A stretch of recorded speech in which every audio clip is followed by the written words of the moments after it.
నీరు ఉంటేనే ఏదైనా సజీవం, లేదంటే సమస్త ప్రపంచం నిర్జీవం.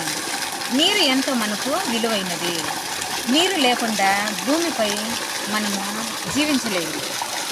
భూమిపై ఉన్న ప్రజలకు, మొక్కలకు మరియు జంతువులకు కూడా నీరు చాలా ముఖ్యమైనది. భూమి 71% నీటితో నిండి ఉంది, కానీ అందులో ఎక్కువ శాతం ఉప్పు నీరు ఉంది.